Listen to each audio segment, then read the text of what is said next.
Welcome back to the Patriot Party, where truth, transparency, and constitutional principles come before politics. The Patriot Party movement is focused on re-empowering we the people, restoring accountability, and putting America first through honest conversations and real solutions. America first, not America only, because we lead by example. Today's conversation lives at the intersection of voter psychology, election law, and constitutional structure. Chad Peace is a legal strategist for the Independent Voter Project and founder of IVC Media, where he works on election reform, ballot access, and digital persuasion strategy. He's been featured on ABC News discussing record number of Americans identifying as independents, particularly young voters. Chad, welcome to the Patriot Party. Hey, thanks for having me. Absolutely. So, Chad, we're seeing more Americans, especially younger voters, identify as independent. What's driving that shift?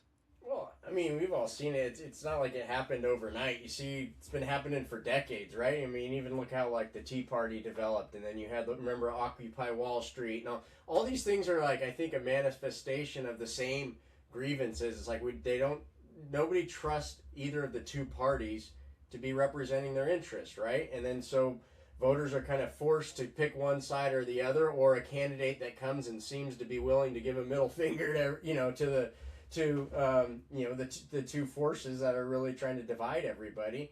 And then the result of that is that even folks that vote Republican or vote Democrat, I always say independents are all over the map. You can find them left of the Democratic Party, right of the Republican Party, right? But at the end of the day, I think they embody like the spirit is my right to vote and my opinions are mine.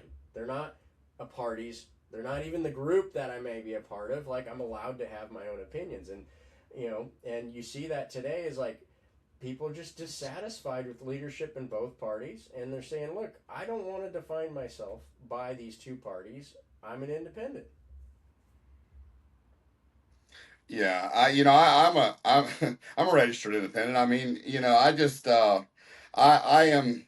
I don't know when it happened. Maybe you can tell me. Sometime in the past, it just shifted to being about more about the party than the people. I mean, when you have parties, the people needing things desperately, needing legislation, needing things, and parties on during election times, oh no, we're not going to pass this because it'll make that party look good or it'll make this Yep. party look good. Well, okay, but you were sent there by we the people to do a job for we the people, so that doesn't add up to me.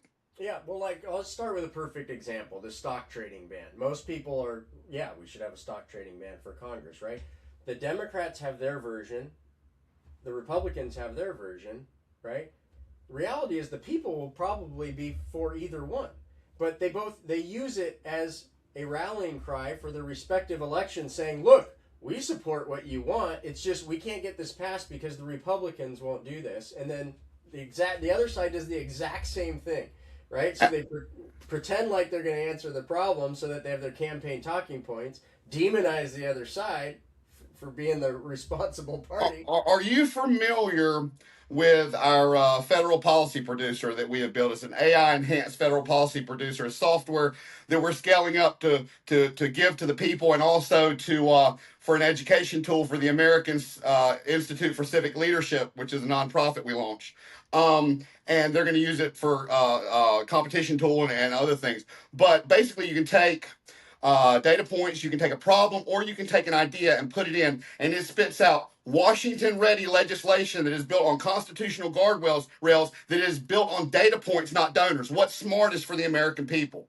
So we spit out legislation, the first ever in history answer to gun violence without violating the Second Amendment. It's proof of concept on our website. We got 8 bill proof of concepts. One of them is a healthcare bill that is currently in the top 3 with Thune and Johnson to take the place of Obamacare, which will save the American people $2 trillion a year. We've run all the stress tests. It's using HSA accounts, high interest state-run HSA accounts that roll over. So if you stay healthy or you get wealthy, no matter what your income bracket.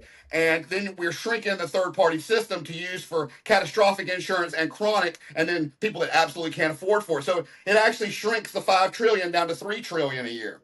So, and it's built on data points, not donors. So there's no special interest groups. It's just for we the people. I'm not. I should be. I'd love to report on it on IVN, or I'd offer you to author a story on it. We'll publish it. I say people always go, well, what's your opinion at Independent Voter Network? It's like, I write articles, I have my opinion. I have other people. You don't agree with something, write your own, right? We'll publish it and expose people. And if you're afraid of people reading what you say or being exposed to what you say, well, you must not have very much confidence in your opinion, right? You know what's so cool too? The American Institute for Civic Leadership. So I designed a curriculum 3 months ago for a civic curriculum for middle school and high school to introduce civil discourse back into the curriculum. To one side gets the living document, the other side gets the originalist. They debate the issues civilly. The teacher is the coach. That way, it starts resonating at a young age what their beliefs are. It's got media literacy in it, and so the civic educators here in Louisiana who did the final approval, not only did they help me align my vision with Louisiana standards, but their decades of experience. They said, well, we're missing here, the kids are missing here. So we exceeded the standards. And I'm proud to say 3 months after I designed it, before we have taken one donation, it is being taught at my daughter's high school to the whole 6th grade class as a pilot program. Well, see, sounds like you built a little bit of credibility there, though, that they do it. I mean, that to your question, why is it growing, and then why now? I think is it expanding. It's a combination. It's a combination of society, technology, the ability to have conversations and share information more seamlessly, right? And people are going and saying, that's bullshit. I like on both sides. They're just calling it bullshit. Like, no, it's not. There's not some rocket science behind why you're saying this one. In fact, you're wrong, and I can prove that, right? And so I think that's what you're seeing. And politics is just so far behind society, right? But and has an invested self-interest in keeping us divided. I guarantee you could, right, find people in the MAGA space and people that are have Bernie Sanders stickers on them, and there's probably 90% of the stuff they'll be like, yeah, I totally agree with that, right? Listen, I'm going to give you a case in point. This blew my mind. So one of my daughters, she lives out, her husband's stationed at the Air Force Base outside of San Francisco, and she's an artist. So I flew out there to see her, and she was setting up these art fairs outside of San Francisco, and, there was a lot of very liberal people, and we were sitting there talking to these festivals, and I was telling them about the Patriot Party and the curriculum and the Constitution and all that, and they're like, that sounds great, that's cool. They said, the way the media is portraying us, we're not that far apart. We just want to agree to disagree on certain issues. And I'm like, well, that is exactly it. But the way the media is portraying it is they report on the families that don't come together for Thanksgiving, they don't come together for Christmas, and they make that like it's it. And that is the polarization there too. It's partly, it's partly they're partly to blame. Well, I think more than partly to blame. Yeah. It's a system, and it's not just the parties themselves. It's the apparatus, it's the news organizations, it's the industry. I mean, like the political consultants, the donor bases that all have grown up around the system, right? And it disincentivizes working across or saying, wow, maybe that's a good idea, because once you do that, those divisions start collapsing, right? But they maintain the power. Like, look, we filed a lawsuit in New Jersey. Why did we pick New Jersey? We filed a lawsuit saying, and we took this all the way to the Supreme Court. Okay, we picked New Jersey because in New Jersey, half of the voters actively registered. They say, I want to vote. I'm going to register to vote. I'm talking about citizens, okay? And they say, I'm going to do that, but I'm going to register independent, knowing in New Jersey they're not allowed to vote in a primary election because they chose to not join a party. Our question is, wait a second, that process is funded by the taxpayers, right? So doesn't New Jersey, even if they're going to have closed primaries, fine, the parties have their private rights, they can have primaries here, but this is a taxpayer-funded process, so don't you have to have an opportunity for the 50% of voters who are independents to be able to participate, right? And it comes down to, and you go all the way to the Supreme Court, right? Our question for the Supreme Court is, does every voter, regardless of party affiliation, have the right to participate at every stage of the public election process? Because the Third Circuit right now said, literally, the opinion in the Third Circuit right now, it's an unpublished opinion, only one judge signed it in our lawsuit. I argued in Philadelphia. They said, when a voter is confronted with a tough choice of participating or joining a party, that voter should simply join a party. That's literally the precedent of the Third Circuit. And I say, I don't care whether you're a Democrat, Libertarian, Republican, or whatever. Think about what that president now, that current president in the Third Circuit says. It says you should be forced to join a party if you want to vote at the first stage of the public election process. And I go, what is the First Amendment right? The right of association. Okay, if I have the right to associate, I also have the right not to associate. Correct? So, isn't that a violation of my fundamental right to vote? I shouldn't have to join a party. What if the two parties were, some crazy extremist? I have to join them in order to participate. So that's the basis of our legal strategy, right? And, certainly the Democrats don't like it, the Republicans don't like it. But I also point out that within the party, there actually are a lot of legislators who do support what we're doing, because they're the types of Democrats and Republicans that understand that they don't mind having voters outside their party able to participate, because that's an opportunity to talk to them, to convince them, and they believe that their authority should derive from the voters, plural, voting for them, not just their party base. And the reality is right now, partisan primaries and even closed primaries are really where people get elected. General elections are just a show because of gerrymandering and all that. Well, are you of the belief that in order to get like true restructuring of the party system, we would have to restructure the electoral colleges? No.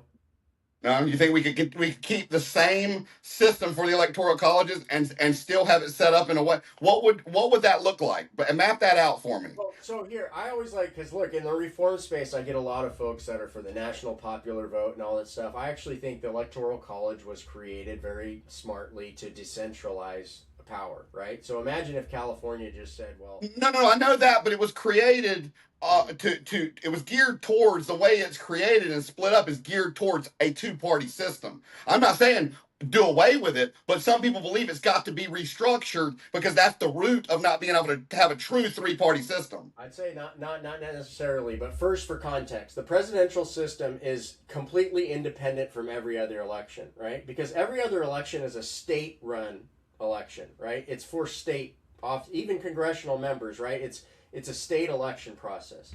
The president is the one election that's a federal process. But if you go back and say, who were electors originally supposed to be under the Constitution, right? Today, we go to a primary and we vote for a candidate, right? Mm-hmm. But that's not really who we're supposed to be voting for. We're supposed to be voting for an elector, right? An elector that then goes to the Electoral College, right, to then select who the right president would be. So, and the biggest thing why it's gone to like this two-party state is whoever said that electors are supposed to go to the Electoral College as a monolith on behalf of the state, right? So what I'm saying is, take California. We have 55 electoral votes, right? Or take a large state like Texas or Florida for the Republicans. There's nothing in the Constitution that says all 55 electors go to the Constitution on behalf of their political party, right? There's 55 electors for the state of California. Each one should be taken individually to represent their district, right? Mm-hmm. And so you should be having this Electoral College with opinions all over the map from people at college who go to there for the specific purpose of representing, right, their community. You could also do that. I mean, simply getting rid of the winner takes all rule would solve a lot of the problem. Why do we have a winner takes all rule, right? That would be my question. So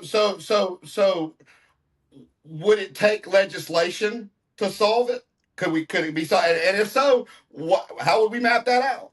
Well, it would take legislation really on a state level. I haven't really game theory to how you could go through on a federal level. I think you could make the same legal argument that I could probably put the problem in and it spit me out something on my federal policy producer. Software, but I mean, if you took the same legal principle though, right? My right to vote in California, I believe, is violated by this winner takes all system that has basically taken my right to have an elector in So look, if the person I voted for is not a Democrat, just for hypothetical purposes, okay? Uh-huh. But the state of California, I'm not saying just my vote, my region, my area, district votes in a different way than the Democratic Party. But the Democratic Party, they got to second my vote, right, and take it and put it on behalf of the Democratic Party. So if you're looking at it from an individual voting rights perspective, it's like, what gave the state of California the right to take all 55 of our electors, collectivize them, and say that whichever party wins all 55 gets all 55? Because that was never the intent. Now, I could file a legal argument. I think, theoretically it works. Like, is that going to win? I think I can argue for maybe 50 years down the line, you can keep fighting it, right? But the reason we've approached the legal fight the way we have is we believe that the political process really does start at the state level. And that the reason you have the two-party stranglehold in terms of financing and all that is because on a national level in all 50 states, it's all organized around a closed primary system, right? Where 90% of the real decisions are being made in those primaries.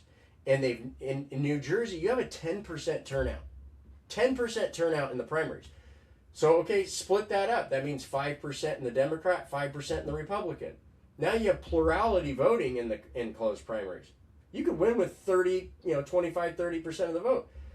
Just crunch the numbers. You only need 1.5%, 2% of the electorate to win an office whose job is to represent everybody, right? So that's why we go there believe that's the core and why both parties don't like it. Really, most simply, is because it creates competition, right? If you don't know how every voter is going to vote when they show up, it creates more competition. It makes it harder for the money to mobilize the right voters because they don't know who's going to vote for who. Yeah, and it kind of goes with your movement is, we put out a thing a few months back, where we were urging for people to vote for the most qualified candidate, not party politics, because we live in a merit-based society and the best person should win. The best qualified person should win. I think it's pretty simple. And I you know what? Democrats agree with it. When you talk to people one-on-one, Democrats agree with it, liberals agree with it, conservatives agree with it. You say, yeah, you're best. And then everybody's frustrated with the quality of representation. And I always say, it's not even as much of the people who get elected. It's more the way they behave, right, when they get get into office. Is like, so put somebody in an environment where they, to get reelected, they have to run in a low turnout Democrat primary or a low turnout Republican primary. They have to act a certain way. So any issue that gets out of that partisan box, they then have somebody that'll run against them and can overtake them by simply just saying, look, they're not a real Republican. They just did something that's not super Republican, and vice versa, right? And that's the reality of it, and that's why they're all scared of their own shadows, right? So it's truly is a nonpartisan issue because, like I said, going back to it, there's a lot of Democrats and Republicans that privately would really love to not have this nationalized, partisan primary system, but publicly they can't even take that position because they'll get eaten up by their own party. And the perfect example of that is in Texas, where you have the Attorney General. I'm not a Ken Paxton basher or anything, but look, he said right now he's trying to close Texas's primaries. So now step back from a philosophical perspective. This is the ultra-conservative constitutional Attorney General of Texas. What is he saying? Texas has never, ever registered by party, right? So I'd say that's a good thing. Why the heck should I have to tell the state what private association I'm with, right? Texas has always taken that position. The Republican Party, a private organization, and the 5 or 10 people that showed up to their meeting said, we want to close Texas's primary. So now Paxton takes his position as the Attorney General and says, I'm not going to defend the laws of Texas that say we have open primaries because you can't have a closed primaries if you haven't registered your party with the state, right? So he says, I'm going to take my position as Attorney General, not defend our 100-plus year rules, right? 200-year rules, of not registering our party and having primaries. They're partisan, but they don't require you to tell you what party you're from. And I'm going to instead go and say that the people want what the Republican Party said in their private convention. So this has created an interesting dynamic. You have the Attorney General, who's supposed to be representing everybody, saying, I won't defend state law because I think it ought to be what the Republican Party said. And then you have the Secretary of State, Jay Nelson, who is literally on the fighting side, on the other side, saying, both Republicans, saying, no, I'm going to defend Texas voters' right not to have to tell the state what party they're registered with. And for the parties, they can have all their First Amendment rights to nominate, funnel money, endorse, do whatever they want. But when it comes to the state apparatus, I'm not going to advantage one private party over the other. And so those are the types of dynamics that, CNN and Fox and stuff are never going to report, because it exposes, right, the weakness of the system. You touched down on something I wanted to say earlier, but we got off topic. Our first thing is to scale this policy producer up. We're working on getting that scaled up right now. But the second thing, we're doing a fast. Have you ever heard of Fast News Channel? It's a streaming news channel to like Roku, Samsung, Amazon TV, and then simulcast to all the social media platforms. It's using technology that hadn't been used before to stream out. And we're doing Truth Matters News, which is going to be reported on fact-based, nonpartisan. Everything that's reported is independent and verified. No rumor mills, through a constitutional lens. We may debate hot topics with a living document originalist, but everything is through fact-based, constitutional lens, nonpartisan. I mean, like I said, I think the more people are exposed to things that are not filtered, or, hey, have some talking head tell you what happened through their frame of lens, or whatever they're told to be is the frame of lens. Yeah. I have this debate with people all the time. Is like, we have all this stuff. You remember that CNN commercial, like, this is an apple, right? Because we can't do it. That's old. The reality is, facts actually don't matter as much as we're talking about. Yes, they matter, but not nearly as much as everybody says. How you align the facts is much more important than what the individual facts are, right? Being given all the facts to connect the dots yourself. That's correct. Yeah, that's not just one fact, so it looks like what you wanted to report, but everything. You say, oh my gosh, Matt went and just punched that guy in the face. Oh, well, Matt, right? Well, did you tell him that other guy was pushing his daughter on the ground or something? You know what I mean? Yeah, or attacked his wife. Correct. Yeah. So right now, the media and the parties, they'll go, hey, look at what happened like this through this very narrow lens. Polarization. Right. And you say, the more people can say, you know what else can I see if I just tilt the lens a little bit, the more people are realizing, like, no, the narrative is as important or more important than the facts, because the narrative is what draws the conclusions about all the things you didn't see.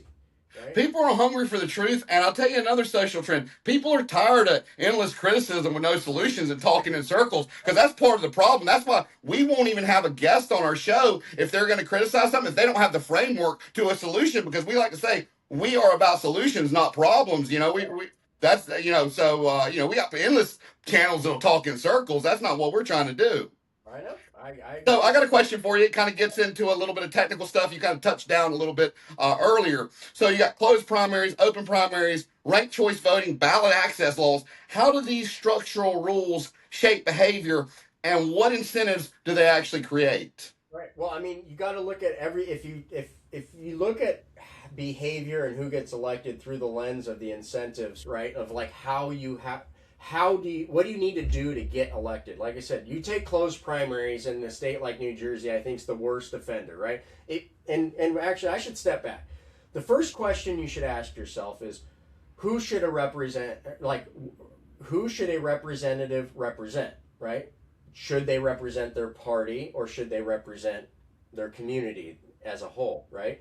If you believe they should represent their community as a whole, then that's a less partisan viewpoint of the world, right? Then you say, where does the right to vote derive? Does it derive from my joining another group, or does it derive in myself as a citizen, right?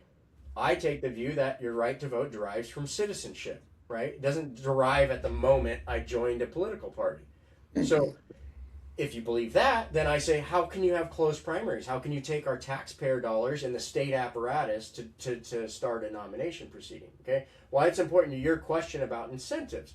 So I talked about earlier, if you have to get reelected in that closed primary system, you always have the incentive to remain partisan because you'll never survive the primary, right? Now, I like the situation because now there's all this talk about ranked choice voting, and you'll see everybody from Donald Trump saying, and I'm not a Trump basher, nor do I have a picture on his wall, right? I actually, think some of the things he's done are pretty amazing. 50-50, 60-40, It doesn't matter. We're allowed to have, like, say good on you here, and come on, man, here. I mean, we're human. You're not gonna line up with you like everything somebody does. Right, and but there's no secret. He's posted this, I hate ranked choice voting, right? And because of this, it's his inability to have more control over the election process in Alaska. Well, guess what? I'm in San Diego.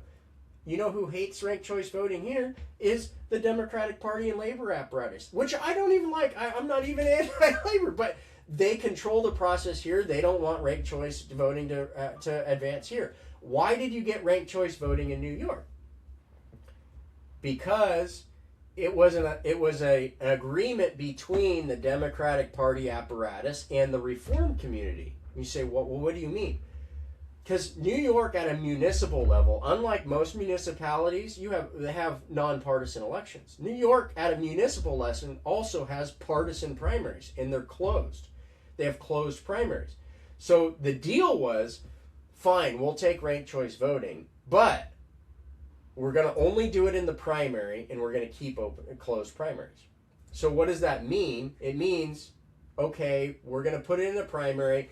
Democrats can argue amongst ourselves, and we can have more choices, but a Democrat's still going to get elected. You're not going to allow any third party or Republican or anybody else to get elected in New York by using this ranked choice system in the general election, right? So that is the nuance of the interplay, right? There's ways to take ranked choice voting and do it very poorly because you can create a game theory where the powers that be can rig it. There's ways to do it in support of voters that protects the ability, or I should say protects against the ability to game it and offer voters more choice and reduce the spoiler effect and all that. The same is with any system. But so, for example, if you take like Alaska, that went from a closed primary system to a nonpartisan primary with the top 4 primary. And now you think about the incentives, right? The primary becomes way less important. Remember, turnout's like 25 to 50% depending on where you are in the primary. Primary, if you're a credible candidate, you're going to get through the primary in a top 4 system, right? So now the only real election is the general election when the most people participate. Now, a representative's incentives are fundamentally different than in New Jersey. Because now as they lead, they have to do things that would make somebody be like, oh, well, they're not all that bad. I'll give them my second vote. Or they have to talk to the other voters because you can't get reelected by only listening to a narrow universe, right? And if a state like Delaware or something took what Alaska did, it would be the Democrat leadership doing the same thing Donald Trump's doing in Alaska. So I don't know if that answered your incentive question, but it's what becomes a natural consequence of the system that you've created on the incentive structure. Okay, well, what unintended consequences have you seen in reform efforts? Unintended? Uh-huh. Well, Unintended. so here we go. I got a lot of heat from my friends when I worked on the top 2 primary in California, okay? Because they, oh wait, you got top 2, you're insulating the 2 parties, okay? You say, okay, in some sense there are, but I'd say the purpose of the Independent Voter Project is, look, election reform's difficult and you have to take it in stages. But what we did fundamentally was something I think powerful. We said primary elections don't belong to the 2 parties, they belong to the voters. And we legally changed the purpose from the purpose under the old system was to elect a nominee of the political parties. The purpose now is to narrow the candidate field to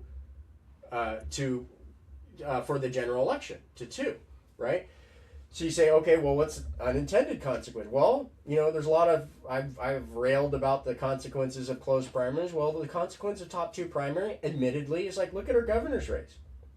You're going to get two candidates that advance to the general election. Could be two Republicans. It could be a Republican and a Democrat that has 18% support, right? Where you have a competition between two candidates who, aren't very broadly appealing, right? Or you could have, the lack of the lack of third parties in the general election. That's an unintended consequence because the first purpose was to make every voter and candidate treated the same, which is why now Independent Voter Project says, okay, California, why don't we do what Alaska did, and let's go to 4 or 5 candidates in the general election so that we get more voices and more competition, and we don't have really what becomes an arbitrary, like it's kind of random who's going to move on in a governor's race of that size based on who decides to run, right? And the composition of the candidate field. So, like I said, that's an unintended consequence that we will admit, but I will argue till the day I die that top two nonpartisan primary is substantially better than a closed primary. Okay. So where do you think reforms backfire? When they aren't fully thought out, right? And then so you've gotten places where, like, I might take some heat from some of my friends in the ranked choice voting world, where like there's great folks there, but some of them would go and take ranked choice voting at all costs, right? I actually think that New York is in the progression of history. It's a positive step to have brought ranked choice voting into the primaries. But if you go to a city and you put in ranked choice voting, say let's get rid of our primary, let's put in ranked choice voting, and like let's not think about any of the unintended consequences, and set up an opportunity for the political players and the funders to be able to game that system because they can pack the ballots and there's an unlimited candidate field, so you can basically pack the field with several candidates, then focus the attention on only a few, whatever. So I go on forever, but my point being, the reform community needs to understand how the game works, right? And if somebody, because they have money or because it's somebody in leadership that can say, hey, look, if you just do it this way, we can get it passed, or hey, if you follow this, then we can get your stuff passed, and don't understand that you need to think about how is this going to be gamed. Good reforms can be taken by people, very sophisticated people, and put into practice, and then the consequence being something that's even worse, a worse situation than you started with. Yeah. Do you think, though, if you look at the root of that, like if in those instances or in a lot of those instances, that because when they're building the laws, a lot of times they include this line because this person to make this person happy in this line, and at the end of it, they end up with an unenforceable bill that does nothing because they had to piece it together instead of doing something that makes sense. Well, it happens, and frankly, we have unenforceable bills all the time that get passed and they know they're unenforceable, but make great campaign headlines, right? Mailers, they did this, and then 5 years later, the Supreme Court strikes it down. Everybody knew they were going to strike it down, right? And that's unfortunate. One thing in all this bagging on the, quote, on the insiders and stuff, I will say is like, I think there's actually way more good people in government than we give credit for. It's that they're constrained by all these things. And this is what I always say. Everybody thinks that we're going to have the answer because we're going to get the perfect person that this can't. I say you cannot fix a broken system in the broken system. It's like driving a car and trying to fix the engine. You have to stop it, get out, and look at it from outside and fix it with an outside perspective. I mean, you said it better than I ever could. That's exactly right. You can put like, a savior down in the system that's all messed up and expect it to be fixed. It won't. And that's why we focus on structure. And a lot of people go, well, what do you think about Donald Trump? Or what do you think about this? And I go, I have my own kind of opinions. I'm probably more nuanced than the media might suggest, but like, I'm not that's just who's elected right now in this. I'm focused on a It, system. it's subjective. What does it have to do with what we're trying to do? We're Correct. It trying to do has nothing to do structural with. change. And We in have fact, nothing to do with this. correct. And in fact, if you believe in structural reform, the outcome of who gets elected is irrelevant, right? Because all you're talking about is the fairness and right and what are the incentives. And that's why you asked a good question before. If your incentives are to have the represent the broadest section of the electorate, which I think they should be. You can disagree with that, but that's what I think the incentive should be, right? The outcome may not be the one you want, right? That's Yeah. right, because a majority of people might not have agreed with you, which also comes down to just a fundamental theory of government. Should we be electing people? Should we try to elect people who agree with us on everything? Or should we be electing people who are the people who can listen to opinions and take informed positions on trying to resolve conflict rather than magnifying conflict, right? Now, there's also Well, I think as our society starts to take a step back and question and want more, more narrative, that we're going in that direction, because the direction we've been going is with these echo chamber, emotional knee jerk, keep us in. They want clicks, views. That's all it's about. yeah, But if we step back and we do critical thinking, independent critical thinking, I think that's the direction that we're going, I think and that's why we think education is where it's going to start. I honestly think so. Dude. People all the time is like, "Oh, don't you just get like so pessimistic, like and just frustrated, and you want to go?" I go, I actually, if you like looking at the things like going on, it may not be like ever present in the everyday politics yet. Like, I just see like I see an optimism. I see like, why are people rejecting the party? Because maybe they consider themselves MAGA and they have a friend that's a huge Bernie fan, and they go out and they drink beers together and they realize like, okay, that's cool that you're MAGA. That's cool that you like Bernie, and we like each other and we agree on a whole bunch of stuff. Why does that mean that we have to be on these sides that suggest the other side is the end of the world if like they get elected? You know? But here's the thing, too. Here's the thing, and this is where the media comes in as well, and the structure of everything. And I was talking to someone the other day, and their comment was like, "Well, the world's on fire if you watch the news." And I'm like, let me ask you something. If we had the same social structure back in the Crusades or the Spanish Inquisitions, or what happened with the Native Americans, or when they used to go in the cowboy days and shoot up saloons just to shoot them up, what do you think it would look like? See, the world, it's been on fire and it's going to continue. It's not near on fire like it was. My point being, like, there's always going to be something going on. Always, that's Yes. the nature of history, right? And it's like, okay, but does that mean we have to live in that level of like hyperbolic? The end is near times, and you know what? If the end is near, it's near, and there's probably nothing we can do about it. But in the meantime, we should probably take a more optimistic view and say, hey, assuming the end isn't near, can't we like figure out how to like get along a little better? Yeah, or agree to disagree. I mean, that's and like I say, we are even our politicians have lost that. I mean, if you look at things that break down in the Capitol about eyelashes and this and that and this and that, it sounds like an argument on a street corner, and they have lost the ability to be civil discourse, and that's why we say education. We got to do better the next generation for our children. 100%. 100%. So I gotta ask you something. It's not really pushback, but it's just I'm a little curious. So independent branding can sometimes become another faction. How do you prevent anti-party from becoming its own party? It's it's hard, and I go back to what I was saying about our etiquette is like, I don't, you have your own opinion as long as you're not you're following the simple etiquette. Like, you can have differences of opinion, and we always say like we think independence is as a mindset and not an ideology, right? That's our kind of mantra.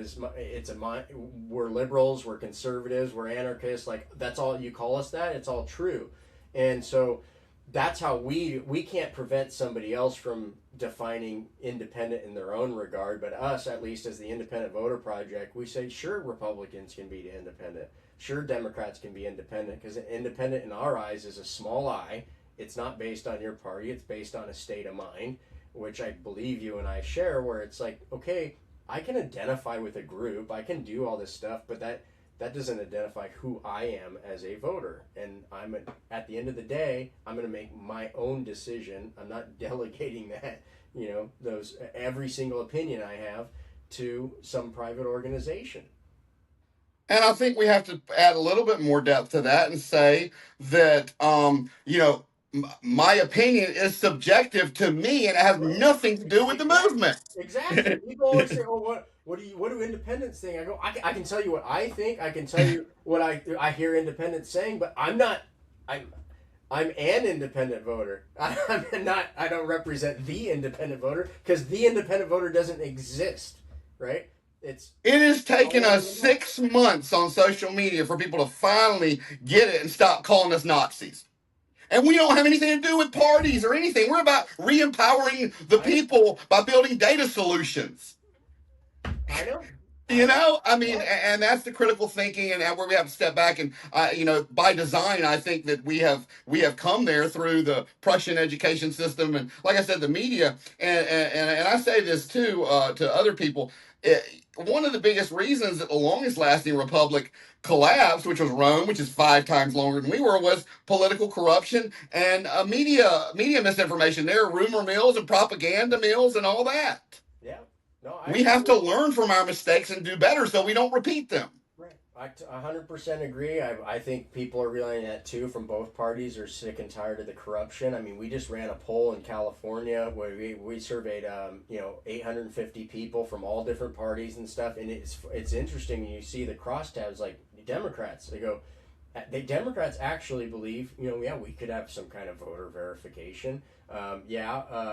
Corruption does exist. The problem is when you see the Democrat side doesn't trust the Republican side to do it, and vice versa, right? And Well, so, I see we're trying to bridge that gap, come in nonpartisan. Like we're also working with yeah, municipalities, and they're contracting our software to come in with transparency and affordability for their legislation to help with less friction between the constituents, and also so the taxpayer dollars we can scan the legislation and make sure to stretch the taxpayer dollars as much as possible. So we're trying to hit it from every angle. We say true generational change starts at the bottom, starts at the top, and meets in the middle because we also have a DC location with a constitutional lawyer and policy advocate. He's the one that was educating the politicians on our data solutions. right.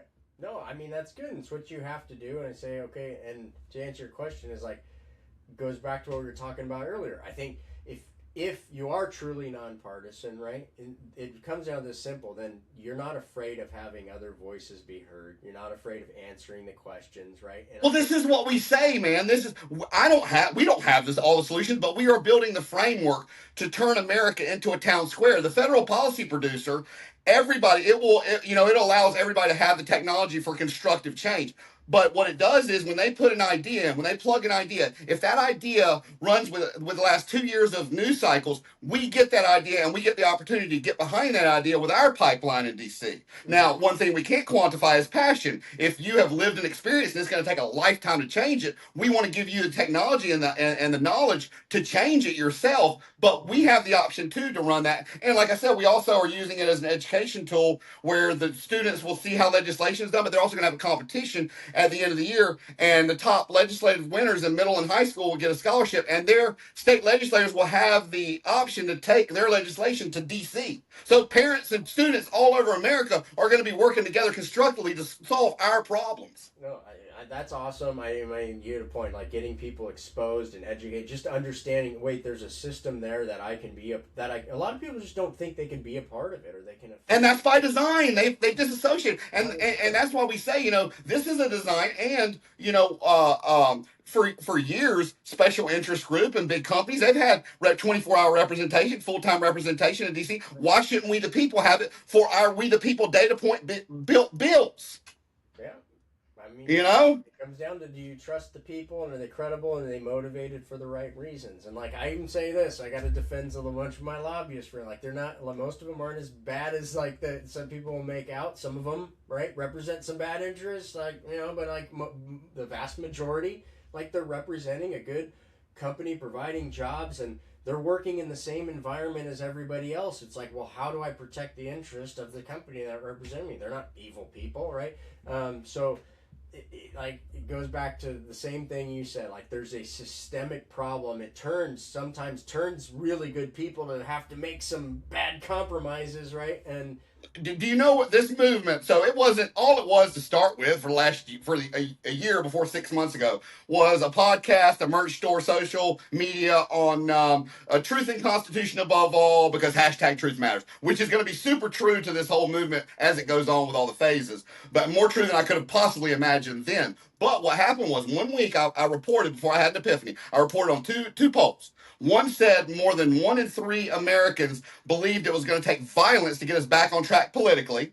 And the other said less than 1 in 5 Americans know the 3 branches of government, adults. So I tested it, but I tested it on doctors and people with their masters. And they knew 2, they didn't know 3. And I said, man, this isn't about if you're a minority, if you're in a certain income bracket. This is a systemic failure. This is missing and it needs to be added.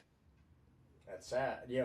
I agree. It's sad. I think I still come to think that there's hope that it's going to get better. It's going to turn. The pendulum's going to swing, right? Because you see it around us, and people, I think, are just they're tired. They're tired of debate. They don't want it. They don't want this to end in violence.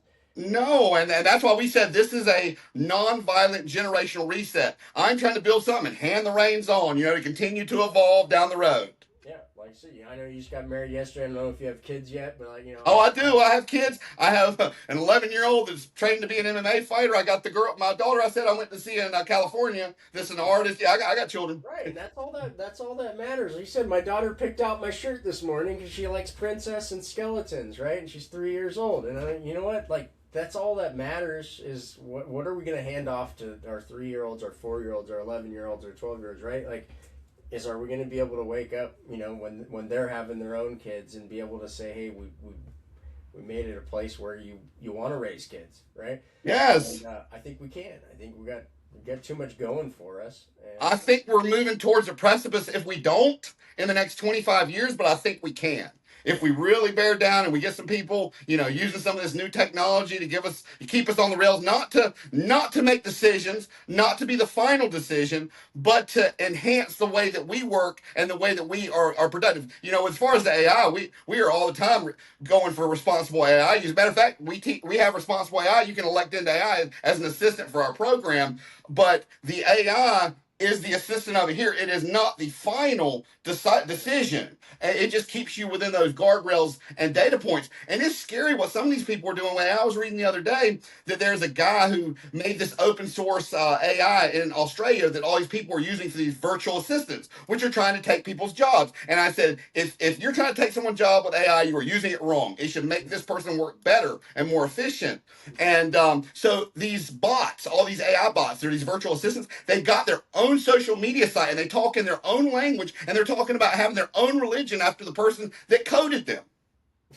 1.5 million of them so far. Yes, it's a whole new world. It's a whole new world, but you gotta be optimistic. I think I still am. Well, we have to teach responsible AI use from an early age so we get the next generation and we don't end up with Terminator. Like everything else, right? There's going to be people that are going to abuse what's there. There's going to be the vast majority of us that want it to be used responsibly and wants it to advance, be able to make things better. So you got to hope that the majority wins. Well, and I always say, and part of this is back to the media, is they always report on the supervillains with the technology, but they don't report on the superheroes with the technology to counterbalance it. It's all bad, negative. So I got a question for you. Yeah. If you could speak directly to Americans who feel politically exhausted, what would you tell them about participating responsibly in a constitutional republic? Not who to vote for, but how to think.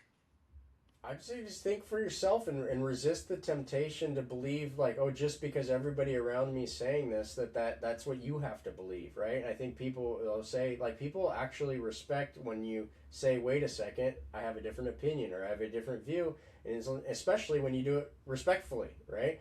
Is that all of us can only get better and smarter and improve things if we challenge each other. Even myself, that's why I love it when I go on people have different perspectives and opinions, because I didn't even think of that, right?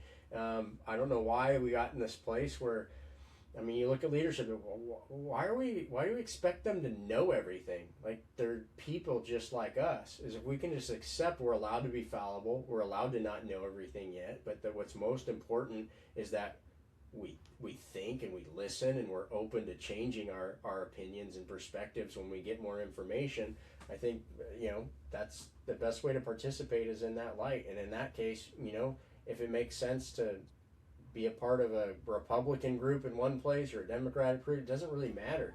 Like, just be authentic and be genuine and be willing to challenge and be challenged. Absolutely. Absolutely. Good words to live by. So, Chad Peace, thank you for joining us. This is what the Patriot Party is about. Truth over narrative, gratitude over entitlement, and empowering we the people through honest conversations and real solutions. And remember, America first, not America only, because we lead by example.